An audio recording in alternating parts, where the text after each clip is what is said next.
So, like, nobody wants to, like, film themselves crying, right? But, like, I don't have anybody. Because my ex, end of sentence, because of so many reasons, co-parenting is not working. He hates me. You don't have to like me, but he won't communicate with me. He won't do anything. Some women believe they can get away with almost anything. Eventually, these men reached their breaking point and decided to file for divorce. But how did the women react when it finally happened? Subscribe, and let's find out. So, forgive how I look this early in the morning, but it's already been a rough morning. You can tell I'm already crying. It's my wedding anniversary today, and because this date has been ingrained in me for so long, of course it was the first thing that I thought about when I woke up this morning. And then I realized, yeah, we're still technically married, but this is far from being a celebratory anniversary. We're knee-deep in the middle of a divorce. He's waking up in someone else's bed while I'm here. And it hit me harder than I thought it would. And I don't know why. I know our marriage is over. I don't want him back. But it's, I guess, just maybe because it's the first anniversary that we're not together. I guess all the firsts are gonna suck. First birthdays, first holidays, first whatever important dates that we aren't together are gonna suck. I don't know. I didn't think it would be this hard. I thought, I had myself convinced it would just be another day, and that didn't really happen. So I packed a bag and I'm getting the hell out of Dodge and going to hopefully take my mind off of everything for a few days. But it sucks. It sucks knowing that there's not going to be a celebration, that we're not going to spend the day together, that we're not going to go out for our normal anniversary dinner we always have. And honestly, it sucks knowing that I'd lay money on it. He didn't even realize what today is. And even if he did, he's not going to be affected by it. He's moved on. And I guess that's what hurts, is all the time we spent together and everything we went through. And it's just blown up. So my goal is to suck it up, stop my fucking crying, and go enjoy the next few days. She can keep saying she doesn't want him back, but it's pretty obvious she feels differently. She made the mistake, and now she's trying to convince everyone that walking away was her decision. My name is Riley. I'm a newly single mom with full custody of her 3 children with little to no help. I was a stay-at-home mom for 4 years, so when their father and I separated, I had only $300 in my bank account. During that time, I didn't have a job or have to worry about paying bills, so when we separated, I quickly realized how expensive life is. So I got a job, and then I got a second job in hopes of being able to afford the babysitter for my first job. I'm beyond grateful for the help, but at this moment, she's currently making way more than I am, rightfully so. So moms, any advice on how to budget for a family of 4, please? None of this really makes sense. She most likely received money through the divorce and probably child support as well. What she's really upset about is losing the comfortable lifestyle she had become used to. Asked me for a divorce the day I was shutting down pets.com. My career blew up and my marriage blew up. Then I had that moment, oh no, now I really got to figure out the kids thing. And I was 42 going on 43. So look, it was really, really, really dark. And it felt unbelievable. She pushed her husband to his limit and only realized how much he actually did for her after he was gone. That's something she should have appreciated while they were together, not after the relationship was already over. So the whole world is basically bashing me right now because I'm the baby mama who was upset at her baby daddy because he only decided to give his child McDonald's and not the rest of my other 3 kids. I have 4 kids. You knew the situation when you dated me. Our child is the youngest child. So keep that in mind before y'all make me the villain. That means all my other kids knew him. He was buying the McDonald's when we were together.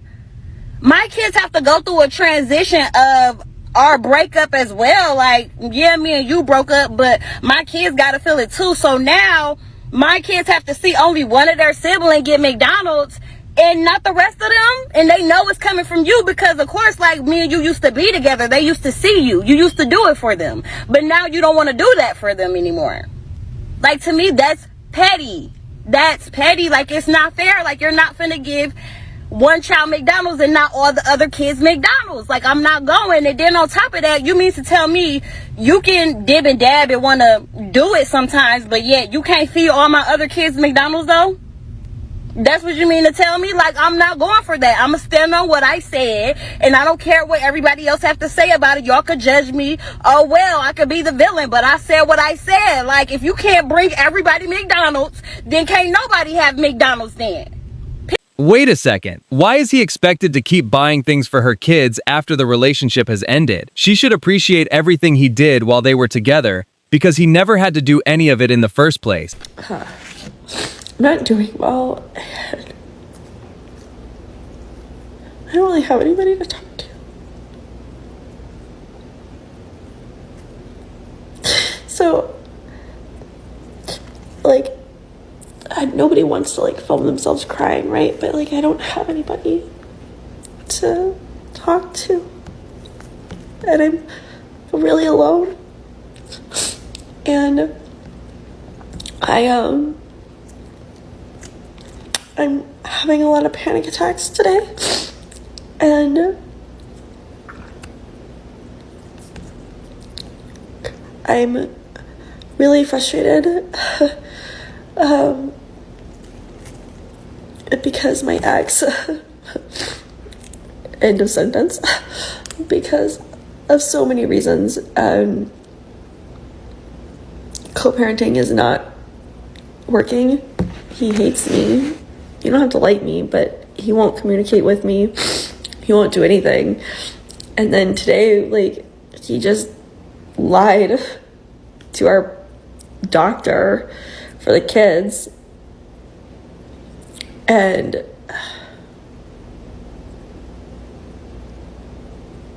I don't know how to fix it. And I don't feel like I'm doing enough, but I also feel like I'm doing it all. But that's not enough. And my ex doesn't want to see anything. And everything is my fault. And he won't take responsibility for anything. But everything's fine. It's totally fine. It's totally fine. Except that it's not.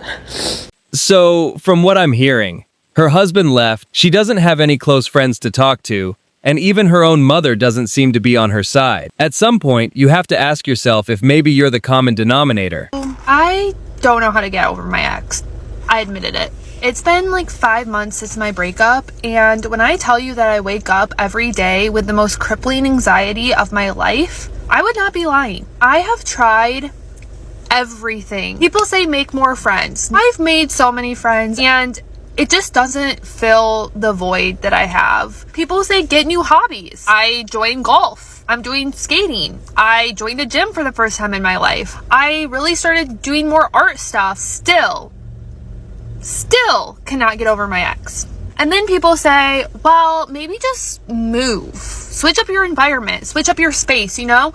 I moved from my apartment that I was in for the past 3 years while I was in my relationship to a completely different apartment. We've even been in this apartment together, and I still feel like I have this energy of him that I cannot get rid of. People say focus on yourself more. Okay, well, I only focus on myself. When I'm focusing on myself, I'm still thinking about him. My favorite is when people say, well, maybe go on different dates. Like, sometimes to get over someone and like move on, you have to like move on with someone else. I've went on 10 to 15 dates over the past 5 months. I'm not even joking. I'm on a break right now, but like, that's how many dates I've been on. And dates are the worst. I come home feeling so depressed, just horrible about my life, and then I like really want to go back to my ex. I just don't think that's working for me either.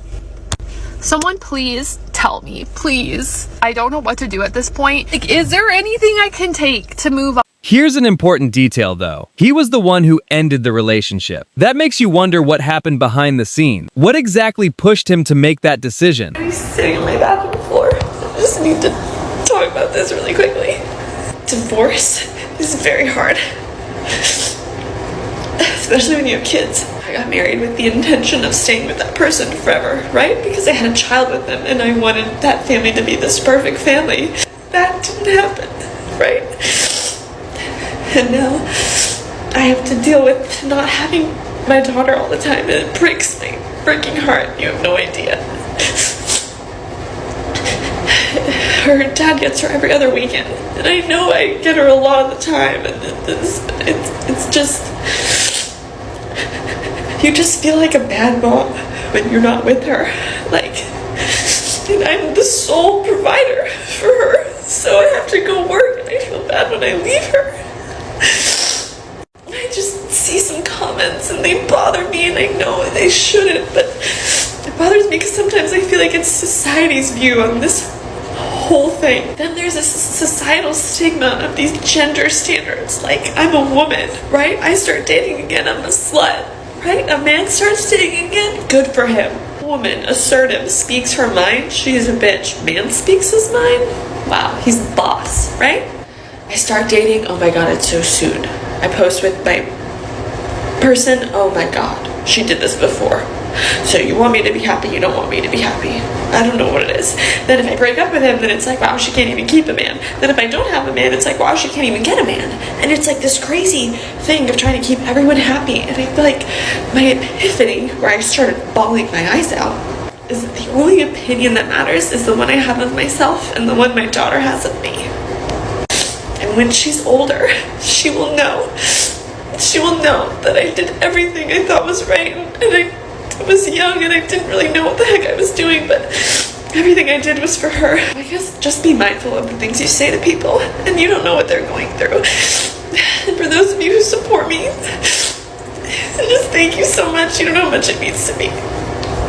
The only time she genuinely seems emotional is when she starts talking about having to get a job. The rest mostly feels like complaining and blaming unrealistic expectations instead of taking responsibility. Being a single mom makes me feel completely robbed of my motherhood experience. Like, I just know. I know deep in my bones that if I had more support, I could show up better. I know I would be more patient. I would have so much more time to just like pour into myself and be a better mom, and also pour into my son. But being a single parent or an only parent means that you're literally doing everything on your own. You carry 100% of the burden. And sometimes I wonder who I would be if I had more support. During my pregnancy, especially when Adrian was younger, and especially now. And then you wonder like how your kid's gonna remember you. And usually when you have two healthy parents, someone can just step in when the other one's having a mental breakdown or they need space, and you don't get that when you're a single parent. Or at least you don't get that when you're the only parent. And the kicker is that you can never fully lean into your maternal energy, because you're always shape-shifting from masculine to feminine, because you have to give tough love too. And sometimes I don't want to be the bad guy. Any major life decision, any parenting decision is made completely on your own. And you will spend 50% of the time wondering if it was the right call, and not having anyone to be like, yes, babe, that was right. Or you're not crazy. Or I back you on that. Not to mention realizing that literally 90% of the memories that I make with my son, I'm the only one who will remember, and I have no one to share them with, because kids don't remember stuff. And I know I'm a good mom, but I just know it's not supposed to be this hard. Instead of owning up to her own mistakes, she's pointing the finger at everyone else. Even if someone had stayed with her, she'd probably still find another excuse. If anything, she now has more uninterrupted time with her child. So where's the problem? I hate to be one of those women that come on TikTok and cry, and people are like, why is she doing that? I'll tell you that almost 2 years ago, my ex and I divorced after 23 years of marriage. And it's been almost 2 years. It has been the hardest, most loneliest time of my life. I mean, if somebody would have said that I would feel and walked through what I have walked through, I would have said, no, I won't, because I will not make it. I will not survive very long. I just pulled in my driveway from work, and I don't want to go inside because my kids aren't home this week. I also, when I look to the left, I see our basketball court and 2 basketballs in the yard. And I'm not going to move those. They're reminders of these precious children that I have. And that I can't stop. But man, times like this suck when I don't want to go inside my home because there's no one to go home to. No one is in there waiting for me.